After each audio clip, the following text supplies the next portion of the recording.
not of benefit. I'm sitting at home and I'm listening to this conversation, and I'm saying, I've been in the hospital 3 times in the last 2 months, and I really don't want to go back. Can I call up and get in this program?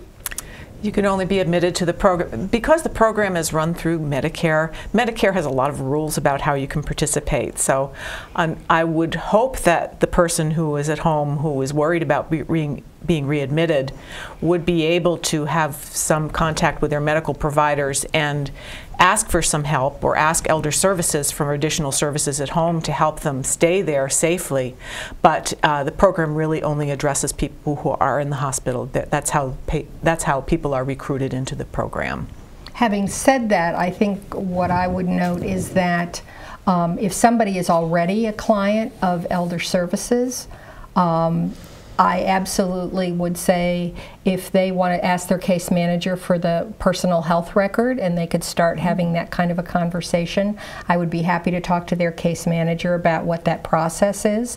Eventually, the way that the industry is moving, eventually all case managers will be trained in the coaching model, and that will be a part and parcel of kind of what we're doing. One of the things that we're realizing as we work through this program is many times we don't know that one of our clients is in the hospital. If they're a Meals on Wheels client, we know it because we either show up and they're not there, or we get a call, don't bring my mom's fish sticks today because she's in the hospital.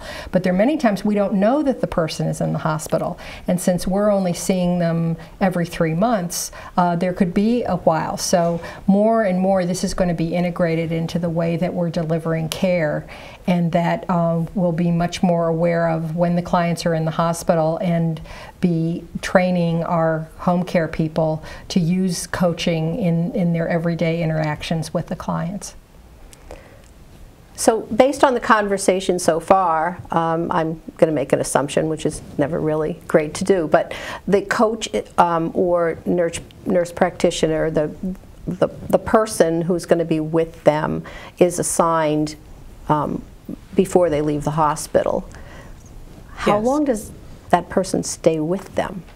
The period of time for the program is 30 days after the discharge from the hospital, and that really is where the most potential for fragmentation exists, because people's normal routines have been disrupted by the admission. They may have had appointments that they missed because they were in the hospital. Their medications may have changed. So that first 30 days is really a critical time, and that's why the program has been defined to cover those 30 days after discharge.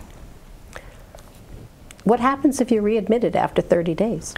Well, then the process starts all over for them, but unfortunately for the program, once someone has been in the program, they don't qualify to participate again for 6 months after the first time. So if it's been more than 180 days, they could go through coaching or working with Dorothy again. But if it's been less than 6 months, we would certainly, I mean, again, I would say that if the person had been through the program and they were readmitted, that would be the time that they would want to be working with their VNA nurse and with their home care case manager at Elder Services to talk about are there, what happened. A lot of things are not avoidable. Was this preventable?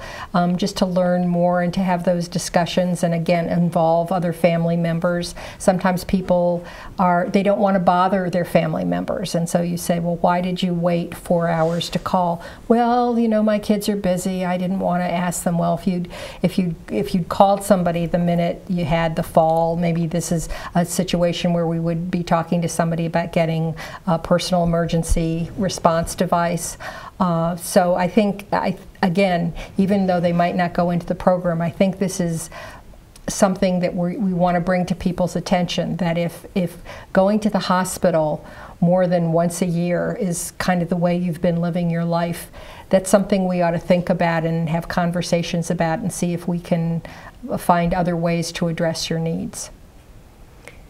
So even if they're not in one of those models, they could still have a conversation with someone about Absolutely, they should be having a conversation with their VNA nurse, with their case manager, and saying, I'm, you know, and again, that opens up all kinds of other issues. You know, am I living, I want to live independently. Is it because I'm living in a great big house that's harder for me to manage anymore? Should I be thinking about going to an apartment, going into senior housing?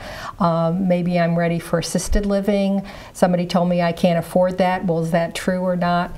And one of the other things that's going on in the business or industry now is what they call options counseling. And so sometimes what you need to do is be talking to an options counselor about, people make assumptions about this is the only way things can happen. And we're all about trying to open up the conversation and provide a range of resources so that people can start to address the issues that they're facing so they can live as independently as they possibly can. Just, do you know when someone is admitted to the hospital whether they are a consumer at Elder Services, whether they're in any way related to Elder Services, receive services from them? It's always something we ask, because that's part of just gathering information and getting to know someone's situation. I think one of the important things that both arms of this program stress is that we're trying to get the whole person and what the risks are in their environment, in their families, and in their health that keep them from staying home safely. So we would try to find that out, certainly. What are the stumbling blocks to somebody accepting the program? I think sometimes people are wary about having somebody come to their home. They might not realize that if you came to my home there would be clutter and mess, and so that doesn't bother me if I'm going over to your house that you have a pile of magazines over in the corner. Sometimes family members, the person might be in the hospital and meet one of us and say, oh, I'd like to do that, and then when you call up, the daughter or the spouse answers the phone, we don't need that, and they kind of intervene again because they might feel at that point overwhelmed. You know, the VNA was just there, the Meals on Wheels driver was just there, a nurse was there doing assessment, you know, and it's too much of a muchness. Sometimes it would be somebody who they're very private, and they have their ethic in their family is we take care of our own problems, and we don't want anybody from the outside giving advice or even participating in the conversation, and obviously you have to respect that. I agree with what Margie just said, and also I think a lot of the problem is that it's very difficult for a lot of people to try to think ahead and imagine the future and what their choices are as they become perhaps a little more protective of their lives the way they are now. And I think it's important for us to introduce those questions. How are things going to be for you 6 months or a year from now? Because sometimes living situations aren't going to always remain stable, and you need to prepare for the future. So that's, I think, something that we would both address during this program period. Have you found a difference between those who have caregivers and those who don't, as far as accepting the services?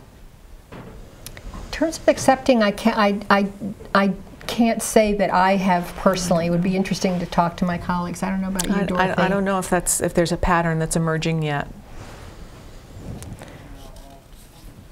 Okay, so the question is, what about those who are in assisted living or in nursing homes? Are they eligible for the program? We do help people in assisted living, and we're just starting to develop some relationships with our colleagues in the nursing home industry, so that we can, the people in nursing homes, two different categories, one of which is the people who are there for the 20 days of rehab and they're going to come home. So their coaching would actually start when they leave the nursing home, because that's when they're in control of their own lives.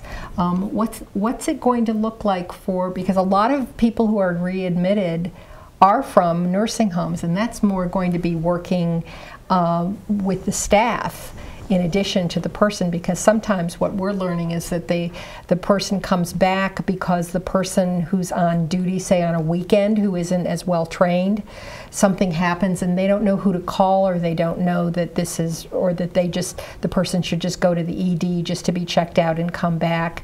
And so a lot of it is logistical, isn't it? And I think also sometimes when someone's living in extended care, periodically there needs to be a conversation about what the goals are, what the quality of life for that person should be. And sometimes if someone is very frail and they're quite elderly, it may not be the best quality of life to come back into the hospital frequently. Maybe the goals should be a little different, and trying to help people enjoy the time that they have, enjoy their time with family or friends, and to have a focus on the quality of life questions instead of making sure they have the latest high-tech intervention for their medical problems. So sometimes I think people, when they're admitted from nursing homes, is because those conversations really need to take place, and that's something that has to happen with family members, with the individual, and with their healthcare providers, and their spiritual counselors and other people involved with them. So I'm a caregiver, and I'd like a little more information about the program. Who do I call? You can call Margie Ware or Amy Muldowney at Elder Services of Berkshire County. You can also call and ask for the Family Caregiver Support Program, and find out about other family caregiver programs that we have, and that person can also tell you about the Care Transitions program. And I don't know, is there... I'm a little harder to find. Yes, right. Okay.